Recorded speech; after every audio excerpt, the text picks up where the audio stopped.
Hey everybody, it's Small GK again. I'm doing more of my comic book reviews from a Tea Party perspective.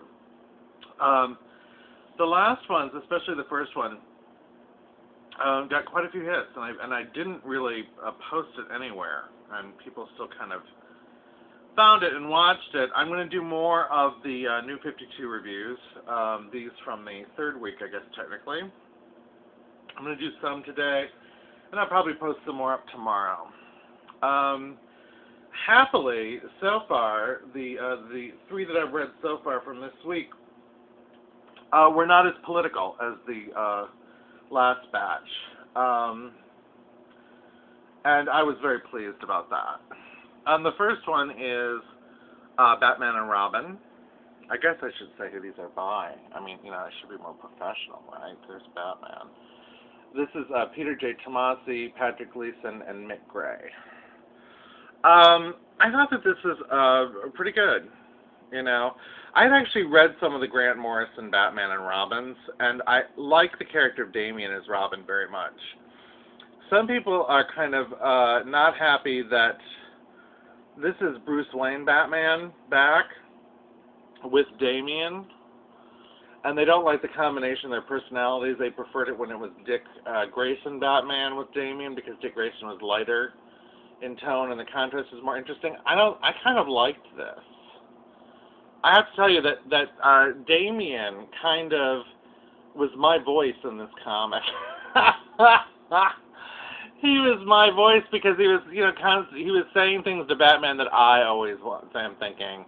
Why are you so obsessed with death? What is your problem? Get therapy. They're antidepressants kind of attitude. And I just thought it was refreshing to hear it in an actual Batman comic. I thought the artwork was beautiful.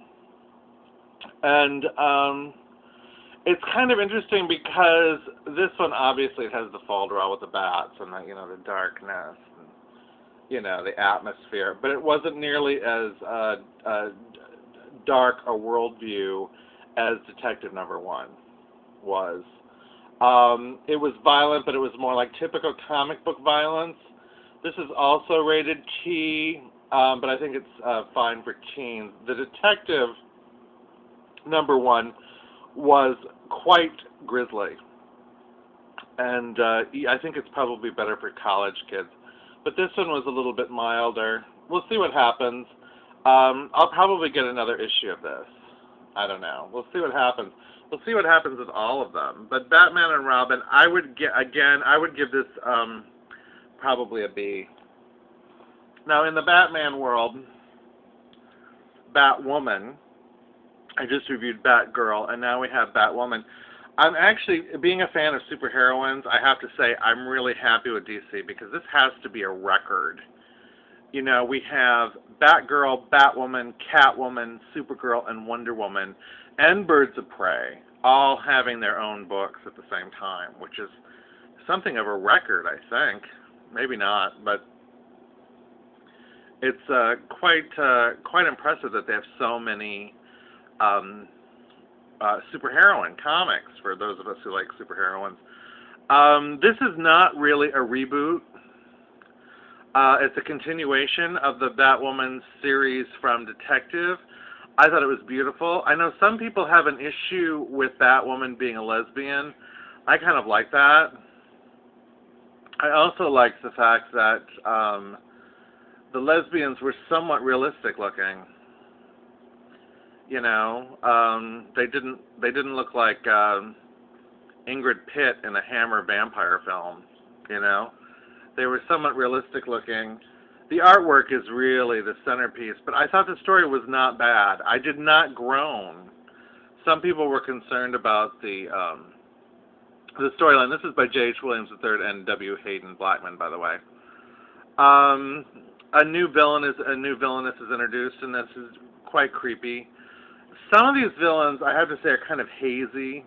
They're not quite as strong and well-rounded and memorable as, say, the classic Batman villains were, or the Dick Tracy villains. I've been reading a lot of Dick Tracy lately. But still, this one is kind of intriguing, and visually it's gorgeous.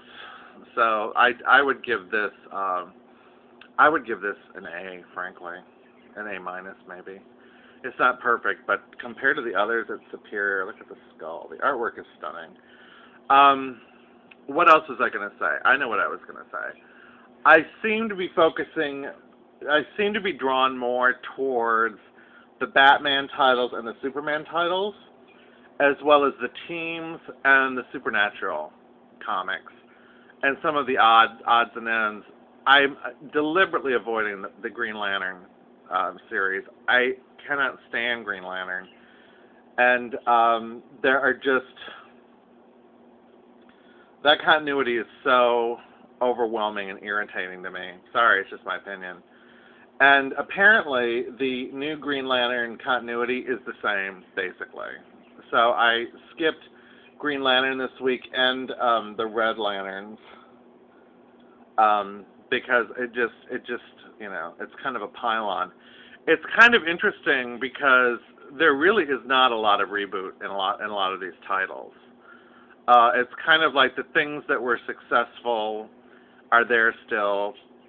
By the way, in Batman and Robin, it's quite clear that Alfred is not a hologram, like a lot of people were wondering in Detective. He's not a hologram. That also seemed to be a continuation of what was already happening in Batman, as is Batwoman. And some people are kind of saying that they should have had a new Robin. I mean, they should have had a new Dick Grayson. They could have, it's a reboot, so they could make Dick Grayson 10 years old again. They could have him becoming Robin for the first time. This brings up again my point from my first vlog on this subject about how there doesn't seem to be an overall plan for the DC universe anymore. There's no architect. There was the elegance of Julius Schwartz, Earth 1, Earth 2, all of the other parallel universes, very clear-cut Silver Age, Golden Age, and an elegance of design, that is missing. And it is a hodgepodge. Fortunately, some of the hodgepodge is attractive and beautifully done. Obviously, when someone cares like the creators of Batwoman, it's a lovely book. Anyway, what's next on the hit parade? Now, this is the one that's surprising people, I think. This is one of the ones that's surprising people this week. Superboy #1. Superboy. Looks like the Borg. Looks like Super Borg. As you know, I am, or you may not know, I'm an old school Silver and Bronze Age person. My Superboy is the one who grew up in Smallville and was a member of the Legion of Superheroes. That said, I thought this was quite interesting. And a lot of people are saying that this is one of the best as far as a reboot goes and an introduction to the story. I thought that this played with some of the traditional elements of Superboy, growing up in Kansas. The redhead. I can't believe that none of the critics are bringing up the possibility, which immediately came to my mind, that the redhead doctor, there's a female doctor, I should start at the beginning. Superboy is being cloned by a secret organization that we still don't know what it's all about. He's been cloned from a Superman cell and the cell of a human donor that we no longer know. If it's like the last version, the post-crisis version, that donor was Lex Luthor. We don't know who this donor is. It may be someone different. Lois Lane is investigating this facility, which was nice. And also, it was nice to see an adult Lois who wasn't as flaky as the Grant Morrison Lois. But there's also a redheaded doctor who's just known as Red, who I'm wondering if she's Lana Lang. Apparently, some of the characters from the, the Wildfire? Is it Wildfire, Wildstorm, whatever it is, universe of franchises. DC just keeps absorbing new franchises. So you get Blue Beetle meets Captain Marvel. It's just endless. They just keep... I can't wait for when DC buys Marvel. But anyway, some people are saying that some of these new characters are from that franchise that's been incorporated into the DC universe. I have no idea, but neither do they. I'm wondering if Red is Lana Lang, because it would be really kind of an interesting development if she were. I like the balance between the traditional and the new. I like the incorporation of the old time Superboy with the modern Superboy into a whole new Superboy. I liked that. I thought the artwork was very attractive, and this kind of added depth to the really Marxist action number one. They even commented on Superman's politics in this. So, I don't care if there are characters who are leftist. There's a difference between having a character who's a leftist and having it be a leftist screed, which Morrison tends to write.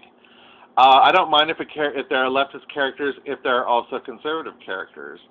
And with Superboy, it looks like we may be getting more nuance into the Super franchise. So I'm going to stick around and see what happens. The Super franchise is definitely more cutting edge, and it's more rebooted than the Batman franchise. Aside from, Batgirl can walk again, but it's just kind of, the Batman franchise seems to be kind of picking up where it left off, whereas the Superman franchise is really kind of revitalizing and rebooting the characters, which makes it kind of surprisingly interesting. So there you go. I'll give you more later, but I would give Superboy a B+, and I'll be reviewing more tomorrow. Just wanted you to get out of time. Bye.